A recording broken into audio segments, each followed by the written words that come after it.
তাব্বাত ইয়াদা আবি লাহাবিন ওয়া তাব্বা। সূরা লাহাব শব্দে শব্দে পড়লে কীভাবে পড়তে হয়, দুই আয়াত মিলিয়ে পড়লে কীভাবে পড়তে হয়, প্রত্যেকটা শব্দ এবং প্রত্যেকটি আয়াত বাংলা অর্থ সহ শব্দে শব্দে সহি শুদ্ধ শেখানোর চেষ্টা করব ইনশাআল্লাহ। সকল মুসলিম ভাই বোনেরা যাহাতে সূরাতুল লাহাব শব্দে শব্দে বাংলা অর্থ সহ শিখে মুখস্থ করে নামাজে তেলাওয়াত করতে পারে, সেই জন্য ভিডিওতে একটি লাইক দিয়ে সাবস্ক্রাইব করে আমাদের সাথেই থাকবেন। আসুন ভিডিও শুরু করি। আউযু বিল্লাহি মিনাশ শাইতানির রাজিম। বিসমিল্লাহির রহমানির রহিম।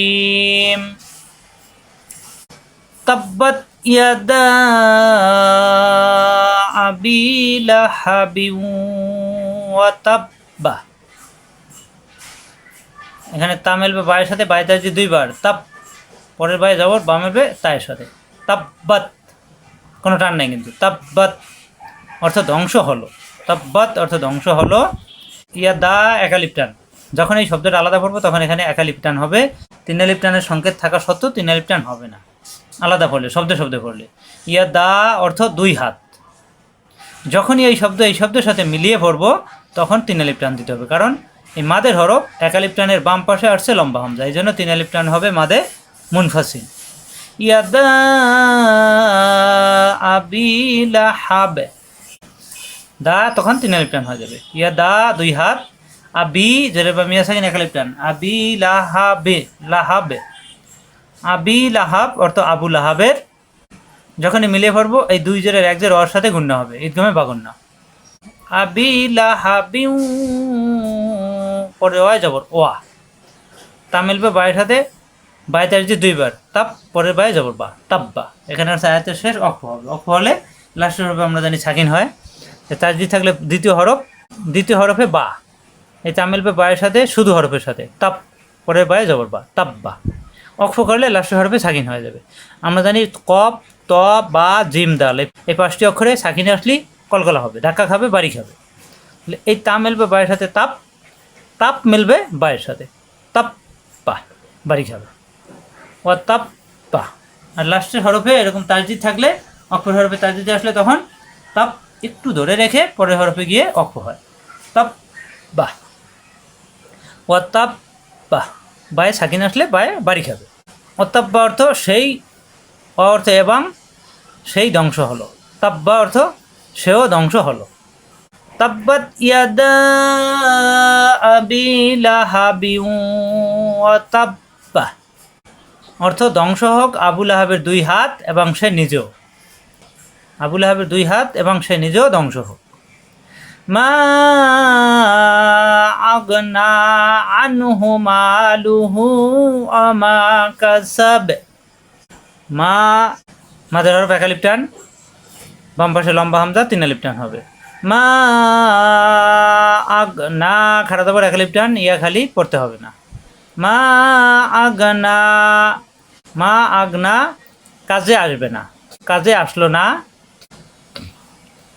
আনহু, আনহু, আন আইন চাপ দিয়ে আনহু, এখানে নুন সাকিনের পরে হা স্পষ্ট হবে, গুণ্য হবে না।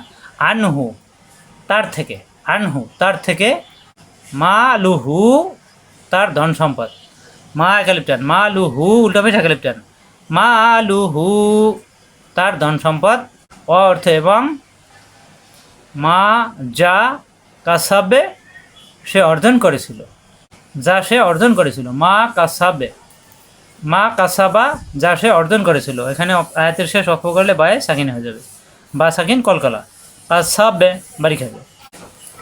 মা আগনা আনহু মালুহু ওয়া মা কাসাবে, সে যে ধন সম্পদ অর্জন করেছে তা তার কোনো কাজে আসবে না। সায়াসলা নারান যাতা লাহাব। সায়াস, ইয়া জিব্বার মাঝখানে উপরে, ইয়া মিলবে সদের সাথে, ইয়াস লা একালিপ টান, সায়াস লা, ইয়া খালি পড়তে হবে না। নারন, নারন, সায়াস লা সে প্রবেশ করবে অচিরেই, সাইয়াসলা অচিরি সে প্রবেশ করবে, না রন আগুনে, নার অর্থ আগুন, না রন, এখানে না রং ইকফা গুণ হবে, তানমিনের বাম পাশে আসছে জাল, না রং জাতা, জাতা অর্থ ওয়ালা বা যুক্ত, ওয়ালা বা যুক্ত, জাতা, লাহাবে অর্থ শিখা, আগুনের শিখা, লাহাবিন দেওয়া আছে, লাহাবিন পড়তে হবে লাহাবে, বাই সাকিন হয়ে যাবে, হামিল বা বাইয়ের সাথে হাবে, লাহাবে বাড়ি খাবে। সায়াসলা নারান যাতা লাহাবে, অচিরি শিখাযুক্ত আগুনে সে প্রবেশ করবে। আমরাআতুহু হাম্মালাতাল হাতাবে, অর্থ এবং, এখানে আলাদা করলে আমরা হবে, আমরা আতুহু, আমরা আতুহ তার স্ত্রী, হাম্মালাতাল, হাম্মালাতা বহনকারিণী, আল হাতবে জ্বালানি কাঠ, আল হাতবে জ্বালানি কাঠ। আমরাআতুহু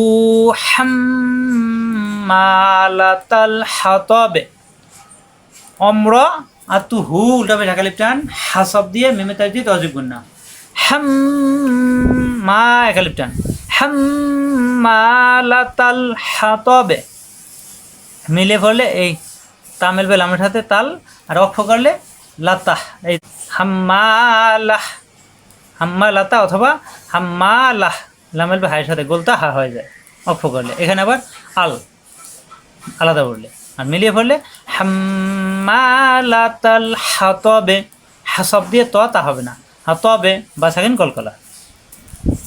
আমরাআতুহু হাম্মালাতাল হাতবে, এবং তার স্ত্রীও জ্বালানি কাঠ বহনকারিণী কুটনি বুড়ি। ফি জিদিহা হাবলুম মিন মাসাদে, ফি অর্থ মধ্যে, জিদ অর্থ গলার, হা অর্থ তার, হাবেলুন রশি, মিন হতে, মাসাদে খেজুর গাছের আঁশ, খেজুর গাছের আঁশ। ফি একালিপটান, জি একালিপটান, জি দি হা একালিপটান, মুখ খোলা থাকবে হা, হাবেলুম হাসব দিয়ে বা সেকেন্ড গলগলা, হাবেলুন তানমিনের পরে মিম এক পেশের মিমের সাথে গুণ হবে, হাবেলুম মিন, নুন সাকিনের পরে আবার মিম, এই মিমে তাজদিদ দ্বারা গুণনা, এই পরের মিম মিমজের মিম মিম এলবে এই মিমের সাথে এবার গুণনা হবে, সাকিন তাজদিদ পাশাপাশি এই নুন সাকিন পড়া যাবে না। মিম মাসাদিন অক্ষ করলে দালে সাকিন হয়ে যাবে, দাল সাকিন কলকলা, মাসাদে, মিম মাসাদে। ফি জিদিহা হাবলুম মিন মাসাদে, অর্থ তার গলায় শক্ত পাকানো রশি বাঁধা থাকবে। আশা করি বুঝতে পারছেন। এভাবে বারবার প্র্যাকটিস করে আপনারা সহিষ্ণু করে মুখস্থ করে নেবেন। আজ এ পর্যন্তই। আসসালামু আলাইকুম ওয়া রাহমাতুল্লাহ।